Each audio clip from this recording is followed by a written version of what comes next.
ମୋ ବୋଉ ଅଳ୍ପ ଅଳ୍ପ ଗଳ୍ପ ମୋ ବୋଉ ବାପା ଚାଲିଯିବା ପରେ ବୋଉ ଚେହେରାର ରୌନକ ମଉଳି ଯାଇଥିଲା, କିନ୍ତୁ ଆତ୍ମବିଶ୍ୱାସ ବଢ଼ି ଯାଇଥିଲା।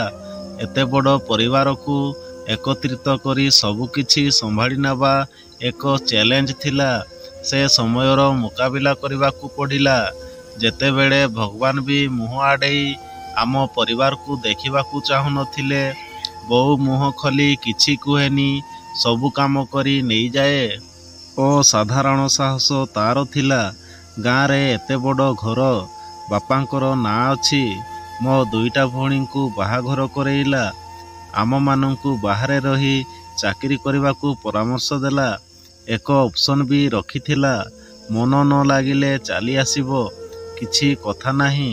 ଗାଁରେ ଜମିବାଡ଼ି ବହୁତ ଅଛି।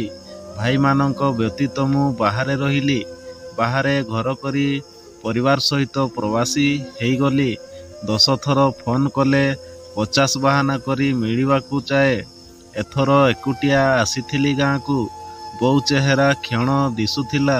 ପ୍ରଥମ ଥର ପାଇଁ ଲାଗିଲା, ବୋଉ ବୁଢ଼ୀ ହେଇଗଲାଣି। ମୁହଁର ଭାବ ଭାଙ୍ଗି ବଦଳିଗଲାଣି। ସ୍ୱପ୍ନ ମଉଳିଗଲାଣି।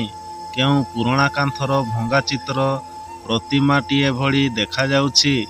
ସେ ଯେଉଁଭଳି ମୋ ମୁହଁରେ ହାତ ମାରି ପଚାରେ, କେମିତି ଅଛୁ ବାପା? ମୁଁ ସେଇଭଳି ଦୁଇ ହାତରେ ତା' ମୁହଁକୁ ଧରି ପଚାରିଲି, ତୁ କେମିତି ଅଛୁ ବୋଉ? ସେ ତା' ଦୁଃଖ ଭୁଲିଗଲା। ଦେଖିବାକୁ ଯେମିତି ଚାତକଟିଏ ପରି ଚାହିଁ ବସିଥିଲା। ହାତ ବଢ଼େଇ କୁଣ୍ଢେଇ ପକାଇଲା। ନିସ୍ତବୋଧ ନିରୀହ ପିଲାଟିଏ ପରି ଛିଡ଼ା ହୋଇଥିଲି। ନିଜ ଆଖିରୁ ଲୁହ ପୋଛି ସମସ୍ତଙ୍କୁ ତାଗିଦ କରି କହିଲା, ତା' ପସନ୍ଦର ଖାଇବା ବାଢ଼ି ଦିଅ। ଗାଧେଇବାକୁ କୁହ।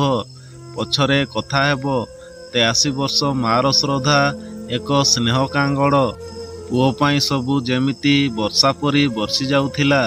ତା'ପରେ ଧୀରେ ଧୀରେ ତା' ହାତ ବାଡ଼ି ଧରି ବାହାର ବାରଣ୍ଡା ଆଡ଼କୁ ଚାଲିଲା। ମୁଁ ମୋ କାମ ସାରିଲା ପରେ ଭାଉଜଙ୍କ ସହିତ ପରିବାର ସୁଖ ଦୁଃଖ ଆଦାନ ପ୍ରଦାନ ହେଲା। ରାତ୍ରି ଭୋଜନ ସପରିବାର ଏକ ସାଥିରେ କଲୁ।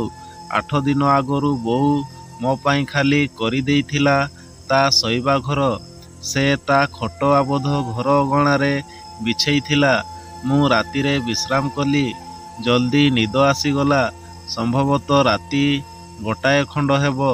ମୋ ଗୋଡ଼ରେ କାହା ହାତ ଚାଲୁଥିଲା। ହଠାତ୍ ନିଦ ଭାଙ୍ଗିଗଲା।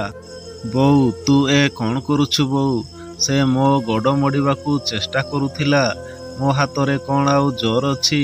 ମୋ ପୁଅ କୁଆଡ଼ୁ ଟିକେ ବୁଲି ଆସିଲେ ଗୋଡ଼ ମୋଡ଼ିବାକୁ ଅଝଟ କରେ ପରା। ବିଛଣାରୁ ଉଠି ଛିଡ଼ା ହୋଇଗଲି। ବୋଉକୁ ଧରି ତା' ବିଛଣାକୁ ନେଇଗଲି। ଆଜିକୁ 2 ମାସ ହେଲା ଗାଁରୁ ଆସିଲିଣି। ଏକଥା ଭୁଲି ପାରୁନି।